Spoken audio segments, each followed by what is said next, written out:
বন্ধুরা, সেকেন্ড টি-20 ম্যাচে সাউথ আফ্রিকার সাথে ৫১ রানের হারের পর তোমরা ভারতের কোন ডিপার্টমেন্টকে দোষ দেবে, ব্যাটিং না বোলিং?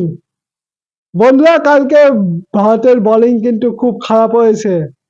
ভারতের ওই বোলিং লাইন আপ প্রথম ম্যাচে সাউথ আফ্রিকাকে ৭৪ রানে অল আউট করে দিয়েছিল, কিন্তু ভারতের ওই বোলিং লাইন আপের বিরুদ্ধে কিন্তু কালকে সাউথ আফ্রিকা ২১৩ রান করে ফেললো।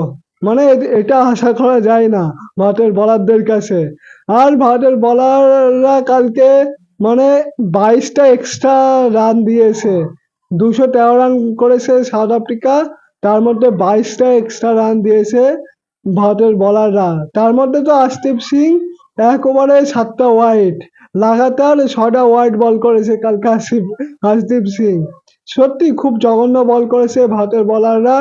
আর কালকে বরুণ চক্রবর্তী শুধুমাত্র ওই একজনই ভালো বল করেছে, ২টো উইকেট তুলে নিয়েছে, আর অক্ষর প্যাটেল ১টা উইকেট। আর সাউথ আফ্রিকা ভারতকে ২১৪ রানের টার্গেট দেয়। আর কালকে ভারতের ব্যাটিং এর কথা কি বলবো বন্ধুরা, শুভমান গিল আর সূর্যকুমার যাদব শুধুমাত্র তাদের ক্যাপ্টেন্সি আর ভয়েস ক্যাপ্টেন্সির জন্যই টিকে আছে। আর তাদের এই টিমে টিকে থাকার কারণ শুধুমাত্র গৌতম গম্ভীর। মানে ভারতের টিমে কতটা রাজনীতি থাকলে তারা এখনো ম্যাচ খেলতে পারছে। সূর্যকুমার যাদব কোনো তার ব্যাটিংয়ে কোনো ফর্ম নেই, তেমন রানও করতে পারছে না, তাও সে এই টিমে টিকে আছে। আর শুভমান গিল মানে গৌতম গম্ভীরের মানে ফেভারিট প্লেয়ার শুভমান গিল।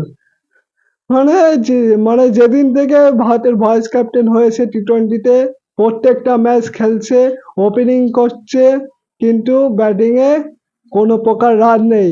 আর ওইদিকে সঞ্জু স্যামসন তাকে কিন্তু বেঞ্চে বসিয়ে রাখছে, যে ওপেনিংয়ে অলরেডি ২-৩টে সেঞ্চুরি করে ফেলেছে, তাকে বসিয়ে শুধু মানে শুভমান গিলকে ওপেনিংয়ে খেলাচ্ছে, যার কোনো ইয়ে নেই। আর কালকের ম্যাচে সাউথ আফ্রিকা খুব ভালো কামব্যাক করলো। মানে এটা এক্সপেক্ট করা যায় সাউথ আফ্রিকার টিমে, কিন্তু খুব ভালো কামব্যাক করেছে। আর সিরিজ এখন ১-১ আছে। নেক্সট ম্যাচ ১৪ তারিখে ধর্মশালায় একটা ভালো একটা স্টেডিয়ামে। তো ভিডিওটা কেমন লাগলো অবশ্যই কমেন্ট করে জানিও, আর ভালো লাগলে লাইক কমেন্ট শেয়ার অবশ্যই করে দিও।